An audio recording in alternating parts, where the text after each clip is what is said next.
That's the idea.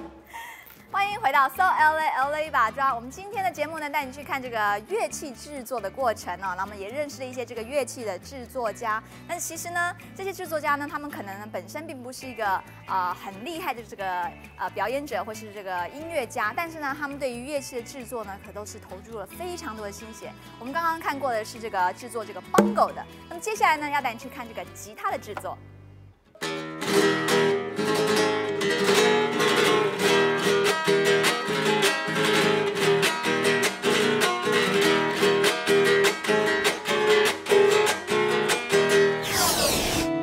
Candelas Guitars started in 1928 in Mexico. I started with my grandfather and my great uncle. My grandfather was Porfirio Delgado and my great uncle was Candelario Delgado. That's where the name Candelas came from. Short for Candelario was Candelas. We've been around over 80 years. I grew up in the business. I was the only person to apprentice directly with my grandfather and my uncle and my dad. And I just took over the company, and I've been doing this now for about 22 years.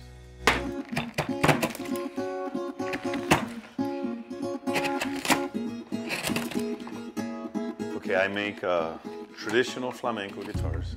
I make concert classical guitars. I make ukuleles.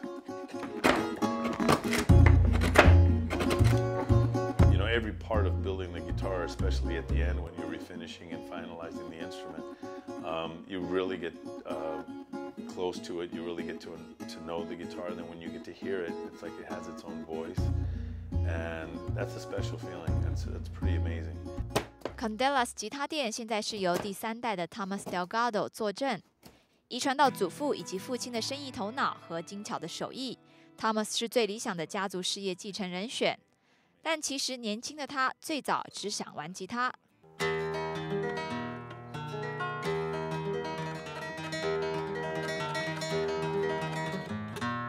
但随着年龄以及见识的增长 ，Thomas 了解，在这个世界有很多好的吉他手，但却没有太多好的吉他制造者。因此，在父亲的期许之下 ，Thomas 接掌 Candelas 吉他店，并希望将家族事业推往国际。So you want the guitar to be able to not only open up as you're playing it, and as you get better, it keeps giving you more, but also because it's solid wood and the design of the instrument is the top is calipered in spots so that each string will respond the way we want it to. This guitar will just continue to get better and better with time. And if you continue to play, you'll get better and better. So now you've purchased an instrument that'll grow old with you.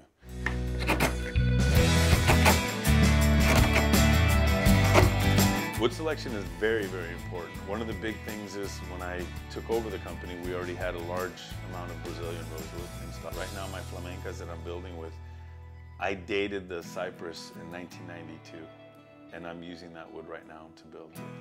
So when I go to build a flamenca, that wood is so dry and ready and ripe and ready to go. I don't have any issues with humidity or with anything sort of being unstable. I know that material is ready to produce a great sounding instrument.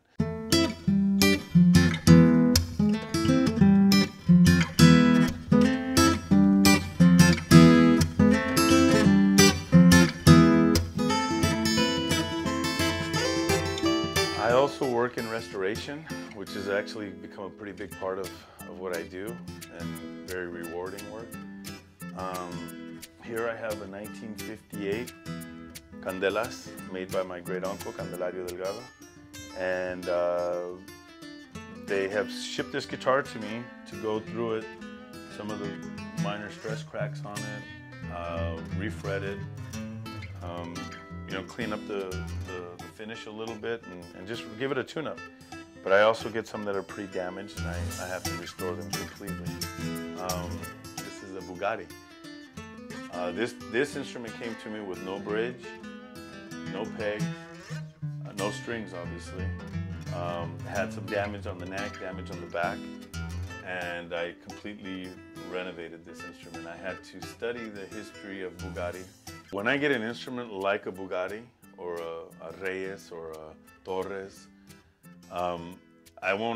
I can't tell you I don't get initially a little nervous. I get a little nervous and I get a little anxious. But now I've learned, I take a deep breath and I take my time, and the feeling of just honor and humility for people to bring something so precious, not only to them personally, but this is something that will go on in history. A lot of people don't know that Bugatti made the instruments or furniture, but I'm working on something. I'm trying to preserve something for the next generation. This restoration work, it's preserving the past, but it's also preserving our future and keeping guys like me excited about building guitars by hand. 我们刚刚看到呢是这个吉他的制作过程哦，那我们可以看到呢，这个家族呢对于吉他制作呢可以说是付出很大的心血啊，这么多年的历史。